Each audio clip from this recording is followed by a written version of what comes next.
All right?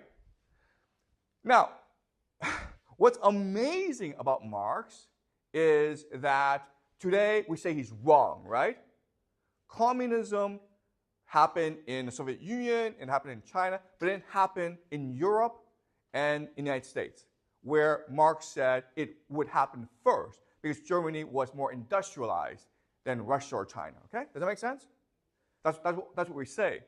But if you think about it deeply, okay, Marx was right. After World War II, every society, every industrial society, to some extent, adopted the ideals of communism. Okay, does that make sense? Okay, we call this socialism and not communism, but basically it adhered to the thinking of Marx, which is to make the worker the heart and center of your society. And why did they do that after World War II? Exactly, okay? Because workers create value. Okay? Money doesn't create any value. Money just creates more money. It's speculative. But the workers create value. They're productive. And therefore, you have to treat your workers properly. So in America and in Europe, workers became the heart and center of your society. And the workers, through unions, could demand political reforms. And so all of society was geared towards making the lives of the middle class, the working class, better, okay? That's why you had excellent health care, great public schools, cheap universities. Okay? So the 50s and 60s and 70s was basically the peak of society for the working class. But in the 80s, we start to change this. Why? Why would we want to change the system? It's a great system, right? Marx is right. Having the worker as the heart and center of your society, as the central organizing unit of your society, makes a lot more sense than having money as the heart and center, okay? But starting in the 80s, we start to go back to money. Why?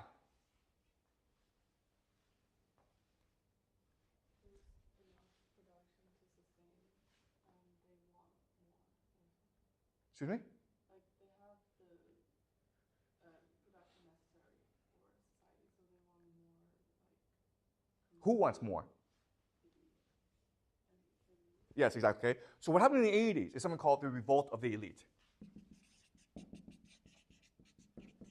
Okay?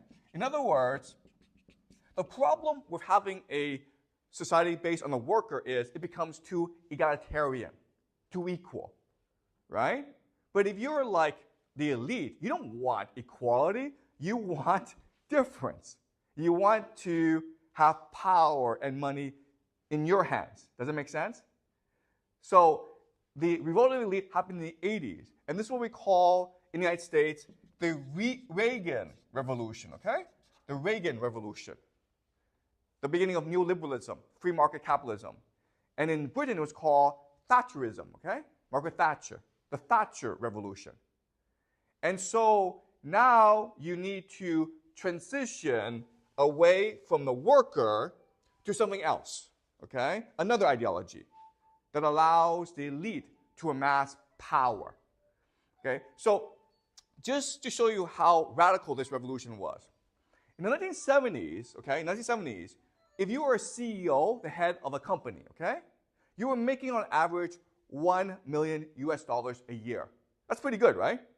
That's really good money. And that $1 million was more than 20 times the worker. Okay? And that's pretty reasonable. Today, the average CEO in the United States makes $20 million a year. And that is 200 to 300 times more than the average worker in the company. Okay, does that make sense? So in the 80s, inequality started to explode, right? And so they were transitioning from the worker to a new organizing unit called the consumer.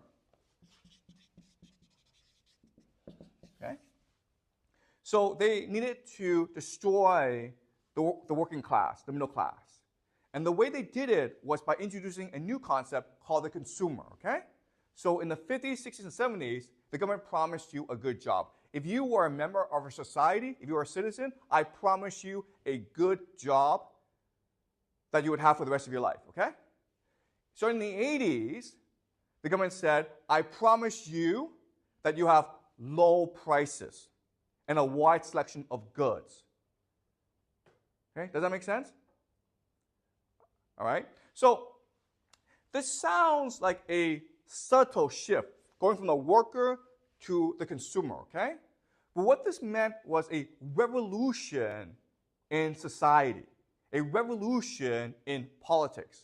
So remember that an example of the worker has to have political consciousness in order to protect his or her rights, in order to organize and unify and push for favorable political reforms, okay?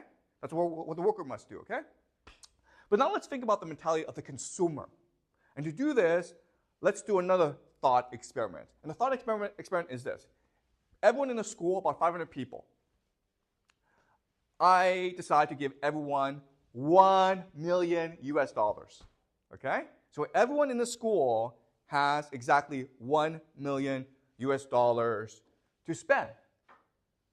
What happens now? Think about this. What happens now? Use your imagination.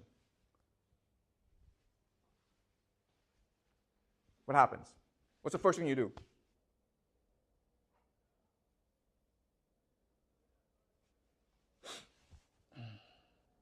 What's the first thing you do? I've given you $1 million. What do you do with it? Well, the first thing you do is buy something, right? What do you want to buy? $1 million is a lot of money. What do you want to buy, Nap? You buy a house, right? That's great. That's a great purchase. Then what do you do? Then what do you do?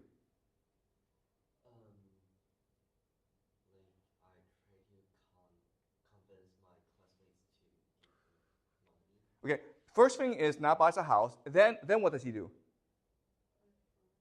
Excuse me? Buy furniture. Then what does he do? There's something that he must do that's very important. What does he buy the house? What does he want to do? He wants to take pictures and post on social media, right? So everyone sees it on social media. Then you see this. Nap has this huge house in Beijing with lots of fancy furniture. What do you do now? You also want to buy a house. But what kind of house? A bigger house, right? And then what do you do? You also post pictures, okay? Then how do other people feel? You think this is funny, okay? But this happens all the time. So very quickly, what happens in the school?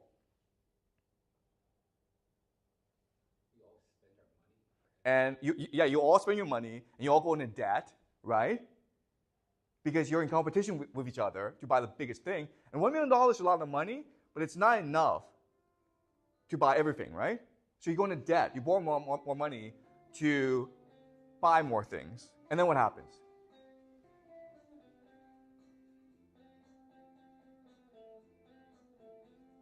And then what happens?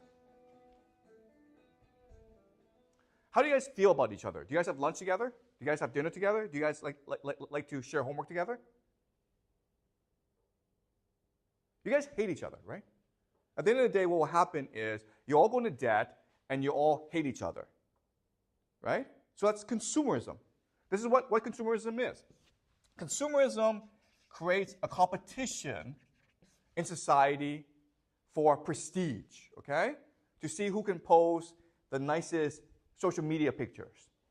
This leads to the individualization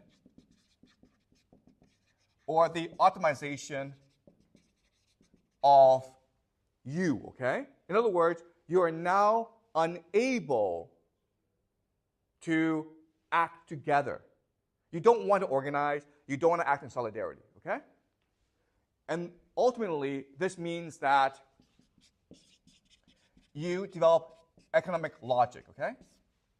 And what is economic logic? It's to see the world only through the lens of capital. Okay, does it make sense? So when you see someone and you're like, okay, well, do I want to date this person? You don't ask, oh, is this person a nice person?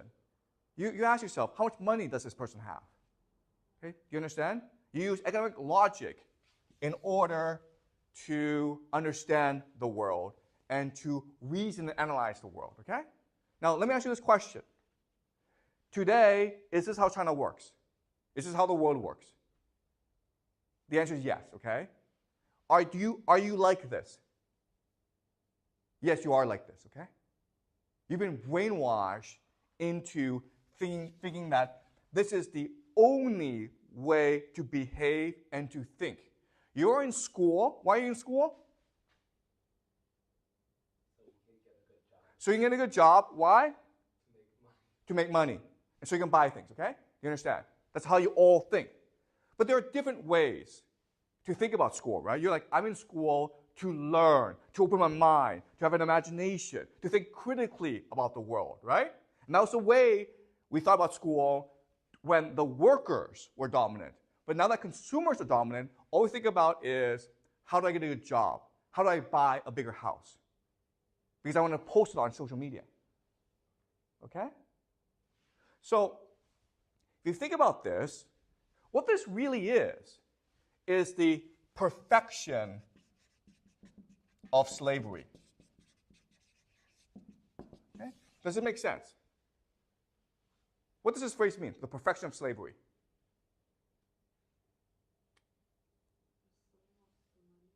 Yeah, you become a slave of the money, but what? Why is this perfect? We don't even realize it. Yes, okay. You understand? If you're a slave, you rebel, right? But if you don't know you're a slave and you like this, you choose this, then you will never rebel, okay? So the consumerism is the perfection of slavery, okay? And that's why Francis Fukuyama thinks that consumerism is the end of history, because it is a system that achieves what the elites want, and the masses are unwilling and unable to protest and rebel. Okay, does that make sense? It's a perfect system.